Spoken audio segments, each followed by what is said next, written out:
Assalamualaikum warahmatullahi wabarakatuh. Bertemu kembali dengan saya Eka, Ketua Perkumpulan Herbalis Nusantara. Dan di video kali ini kita akan membahas tentang efek samping mengkonsumsi saffron setiap hari. Jadi ada banyak yang memang saat ini mengkonsumsi saffron ya. Saffron ini merupakan rempah yang didapati dari bunga yang bernama Crocus sativus. Biasanya konsumsi disajikan dalam bentuk teh semacam seperti itu ya. Selain itu saffron juga dapat menyedapkan makanan ya, dan khasiat yang terkandung dalam saffron ini memang memiliki berbagai macam manfaat berkaitan dengan kesehatan, mampu untuk melancarkan pencernaan, mampu untuk mencegah berkembangnya sel kanker dalam tubuh. Terus kemudian saffron juga mampu untuk berkaitan dengan mood ya, jadi bersifat mood booster gitu ya,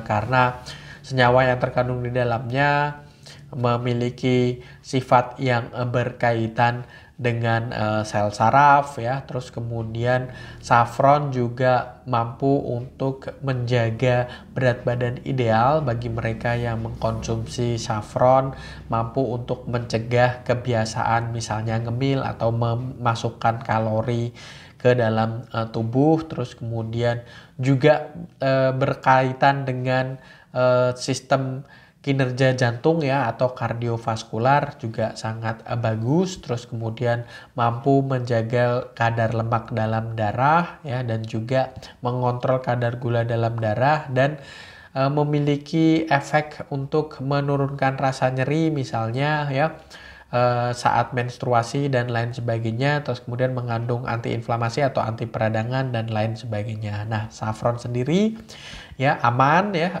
dikonsumsi selama dalam batas wajar. Nah, setelah menjalani uji toksisitas, saffron sendiri disarankan ya untuk dewasa dikonsumsi tidak lebih dari 5 gram per hari. Dan tidak terlalu sering juga, karena tadi ya salah satu khasiat dari saffron ini menjaga tekanan darah. Nah, bagi mereka yang terlalu sering mengkonsumsi saffron ya, dan beberapa teh hijau dan minuman-minuman lain yang memiliki efek mampu untuk menurunkan tensi darah, ketika dikonsumsi terlalu sering maka justru akan menimbulkan tekanan darah menjadi terlalu rendah atau hipotensi. Jadi tidak dianjurkan untuk dikonsumsi terlalu sering seperti itu. Terus kemudian ya, bagi sebagian orang ya, jadi ada beberapa kasus yang notabene mereka yang terlalu sensitif atau hipersensitif, mengkonsumsi saffron bisa menimbulkan beberapa efek samping.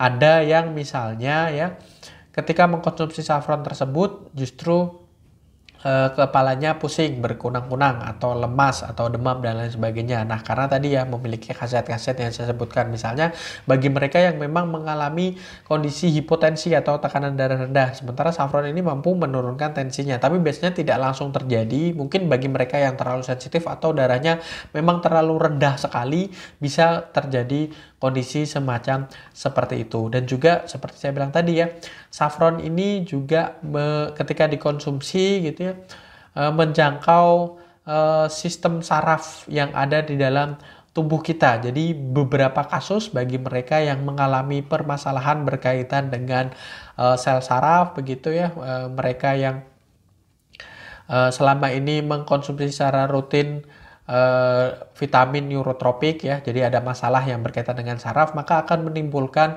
ketika mengkonsumsi saffron tersebut akan menimbulkan efek samping berupa rasa nyeri, berupa rasa kaku di leher dan lain sebagainya seperti itu, terutama bagi mereka yang mengkonsumsi saffron secara berlebihan. Nah, kalau ada efek samping semacam seperti itu terhadap diri Anda, sekali lagi ini tidak berlaku terhadap semua orang, tapi beberapa kasus tertentu ya, bagi mereka yang mengalami kondisi-kondisi tertentu yang cenderung sensitif, yang cenderung saffron menjadi reaksi alergen ya, atau memicu alergi terhadap tubuh Anda, maka Anda hentikan penggunaannya semacam seperti itu. Oke, saya rasa itu semoga bermanfaat. Jangan lupa like, comment, dan share serta subscribe. Dan bagi Anda yang ingin belajar herbal, silakan Anda bisa mengunjungi website kami di herbalisnusantara.com, atau Anda juga bisa bertanya secara langsung melalui nomor WhatsApp kami yang ada di kolom deskripsi. Saya akhiri, wassalamualaikum warahmatullahi wabarakatuh.